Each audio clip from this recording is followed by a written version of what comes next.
Come on, sir, you know that. You're a brilliant student. You wouldn't be here if you weren't. Well, You know that that's not fair what you're doing. Hey guys, so today we're looking at a video where this angry atheist is challenging Cliff on the Gospels. He's basically claiming that Luke and Matthew lied in the Gospels and they kind of invented these prophecies and events to make Jesus look like the Messiah, but he's not really the Messiah. So they're saying he's making Jesus fit the narrative. So let's watch the video and we'll talk about it once we're done. Right.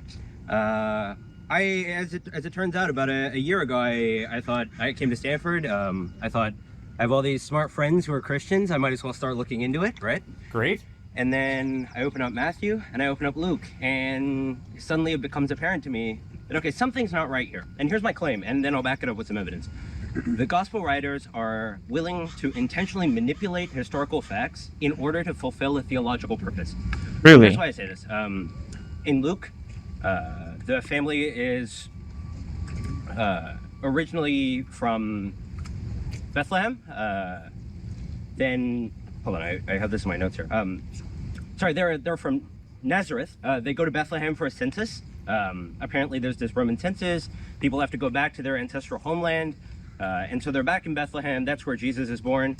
And the family returns to Nazareth. Only problem is there's no account of such a census. There's no record of such a census. If there were such a census, it wouldn't even make sense for people to return to their ancestral homelands, because the Romans wanted to see what property they had for tax purposes, and the property would still be back at home. So the reason that the author has the family go to Bethlehem on this short trip is because of the prophecy in Micah 5:2, right? That out of the Messiah will come from Bethlehem. And then I go to Matthew, right? In Matthew, there's this story about Herod and how the family is in Matthew 2. Jesus is born in Bethlehem. There's no backstory of how they got there. Then they're afraid of Herod. They flee to Egypt, and then they return to Nazareth, right? Joseph wants to go back to Judea, but they're afraid of Herod's son, and so they go to Nazareth. And in Matthew 2:23 it says, and so the prophecy was fulfilled, right? That the Messiah should be called a Nazarene, or something like that, right?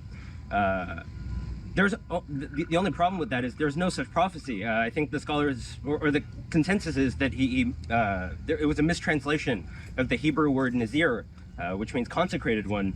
And so he made this mistake, and because of this translation mistake, he invents this whole prophecy for why Joseph chose Nazareth instead of going back to Judea. So either way, like whichever ones you want to say are correct here, they've created this irreconcilable birth narrative.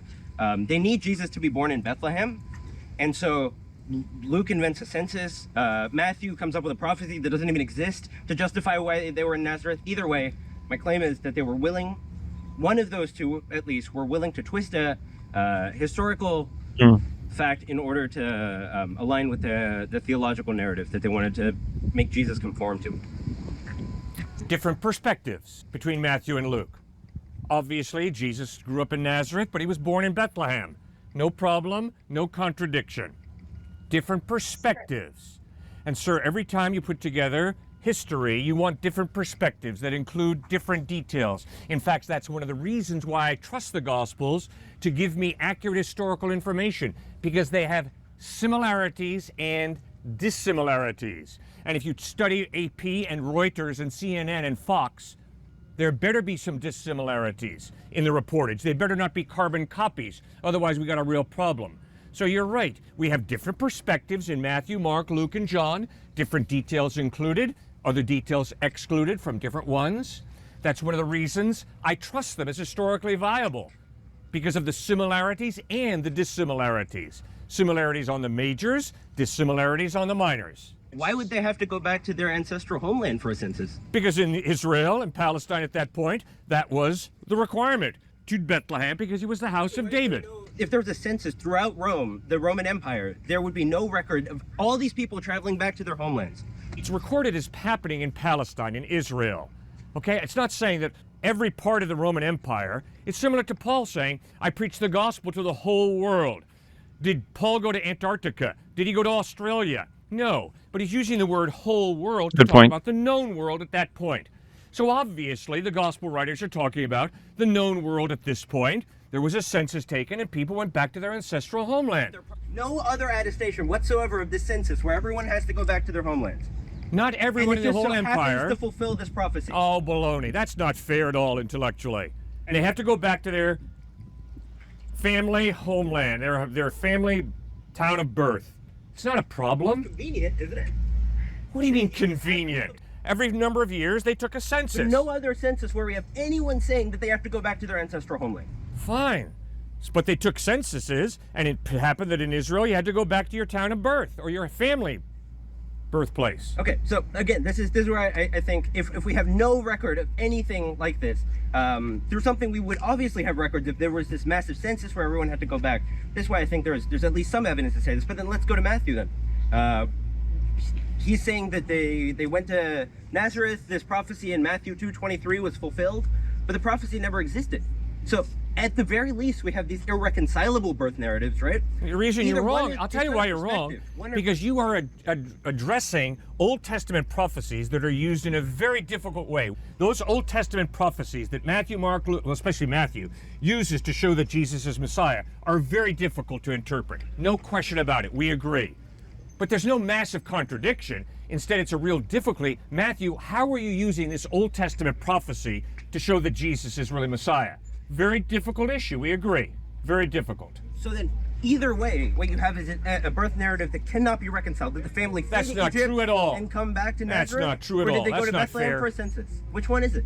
If you were to apply the degree of specificity that you're demanding out of the Gospels to every text you read, you'd have to jettison every text you read. You are being hyper-skeptical. Skepticism is good. Be skeptical. Don't be hyper-skeptical. It'll get you in a lot of trouble. We have a contradiction. In Matthew, there's the flight to Egypt, and then they come to Nazareth, right? When they come to Nazareth, they're introduced to this town of Nazareth. Where's the contradiction? You still haven't given it to me. Yeah, in Luke, they don't do that. They just go to Bethlehem It's silent. and come home. You cannot say there's a contradiction when a text is silent and another text makes another point. That is so dishonest intellectually, it's scary.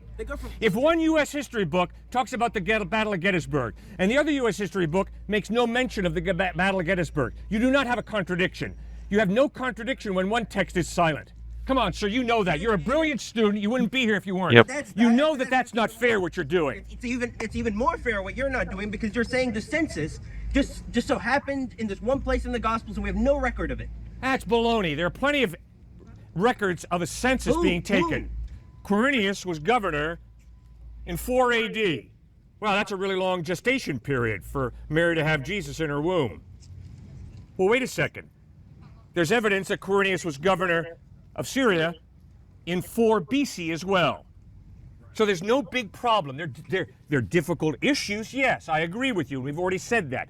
They're difficult issues, but there's no contradiction. In Matthew, at least, Herod's order to kill the infants, right?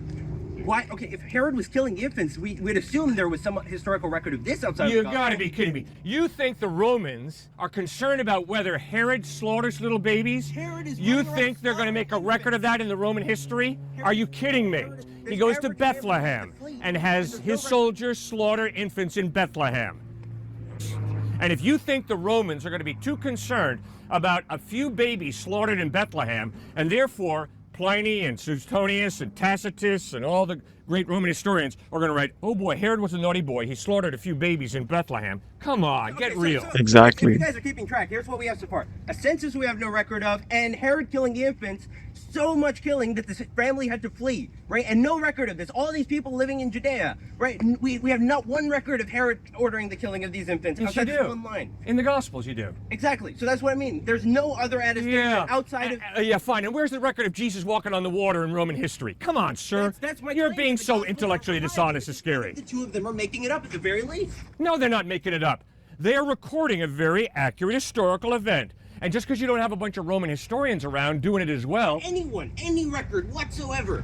Yeah, you don't have a bunch of historians running around saying exactly what happened in Syria, in Israel, in Africa, in Europe. You know, you don't have that degree of specificity in history. Okay, You're being hyper skeptical, sir. It's not fair.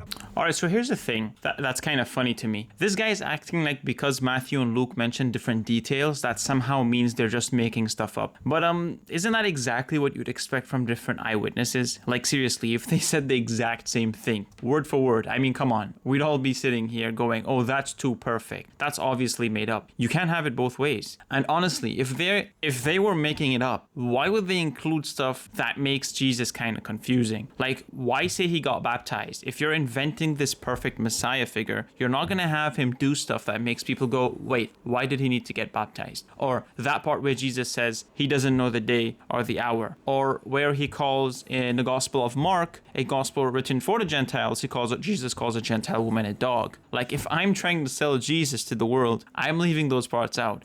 It just doesn't make sense to include that unless they were actually being honest and writing down what happened, whether they fully understood it or they did not. And here's the most important thing. All of this really hangs on the resurrection, because the Apostle Paul says if the resurrection is not true, then our faith is in vain. If Jesus rose from the dead, game over. That's what matters. And I'd love to see him try to explain that one away. Good luck with that, buddy. But what do you guys think about this discussion? How would you have responded to the atheist? Do you think his arguments hold any water at all? I personally don't think so. And please join the channel and hit that subscribe button. I'll see you in the next video.